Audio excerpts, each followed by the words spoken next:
if we were scoring lots of goals and Saunders and Davison and Norris were all chipping in, looking sharp, then fine. You know, Christian Dennis can't complain about not starting.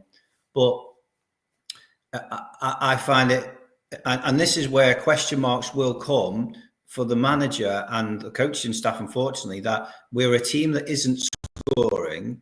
So we have somebody who has the potential to score goals. We're not saying it will work. Dennis isn't getting any younger, but surely it's worth a try. And the frustrating thing to me, I remember saying to somebody, I think you're right, I think it was the Swindon game where he scored at home.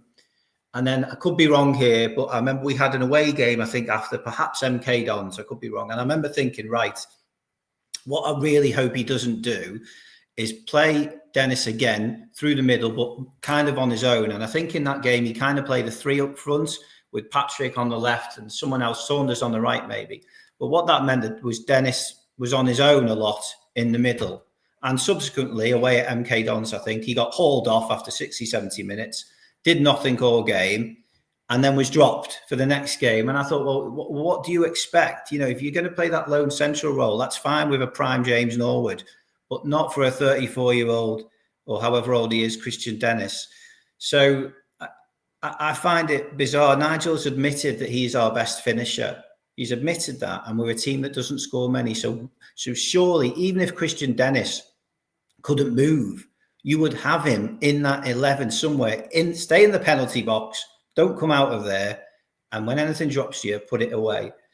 And I'm not comparing him to Muir and Aldo or people like that, but a lot of times they scored lots of goals because they had a Malkin alongside them or a Steele alongside them to do all the donkey work, the dirty work, to keep the centre-backs occupied, perhaps with the physical side of it.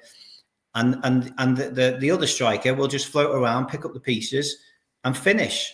But we've never done that. We've never had, he's perhaps had one or two games. This is the other thing that's, and where people question, does the manager know his right team? Because you just know that if he played on Saturday, Dennis and Norris or Dennis and Jennings as a front two, and for whatever reason we lose the game and we don't score, instead of persisting with 3, 4 or 5 games, and we often hear strikers say they need a period of games to get their sharpness, to get the rhythm. I have a feeling it's almost like if Dennis is up front, if he scores, he'll start. If he doesn't, he's dropped again, and he'll bring in, because on paper we've got an awful lot of strikers, you know.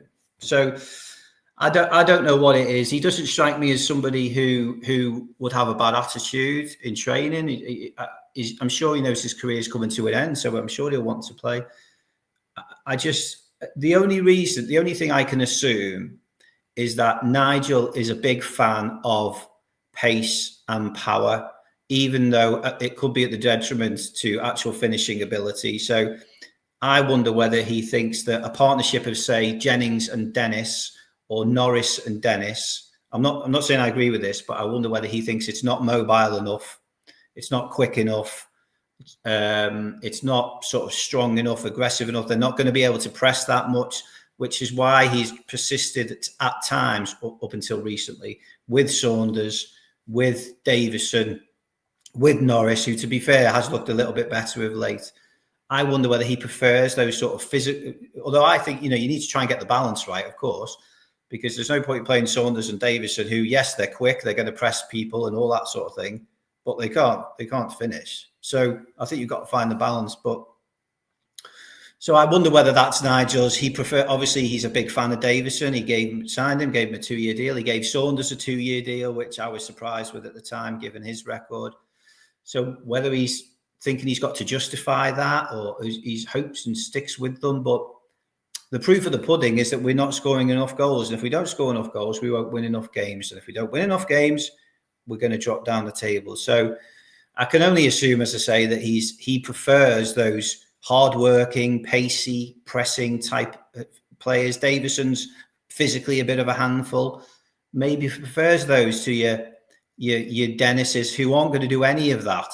But we all know what they will do is they'll put the ball in the back of the net. So yeah, I'm like you. I'm scratching my head, and it's a shame now that Dennis has been with us now a year and say a quarter of a season, and he's never really had an opportunity. And I don't think it'll come under Adkins, to be honest. I think, you know, I just don't think he fancies him, whether it's his age or what, I don't know. But he has admitted he's the best finisher. And ultimately, that's what I struggle with in simple terms. We're a team that doesn't score many, but we're not playing our best finisher. And even though he's not the perfect player and he's getting on a bit, surely we could fit him in a team and play other people around him who can do the donkey work and do the running and the pressing and let him pick up the pieces. But who knows? But so yeah, despite his goal at Stockport, I think he'll be on the bench and he'll probably come on. If we're losing, he may well come on with 20 minutes to go. But it's hard for him to come into a game like that. I agree. I think you just give him a run of 5 or 6 games. But the problem is, Nigel will think we can't afford to do that because we can't afford to experiment. But he should have been in the team at the start of the season, in my opinion. But there you go.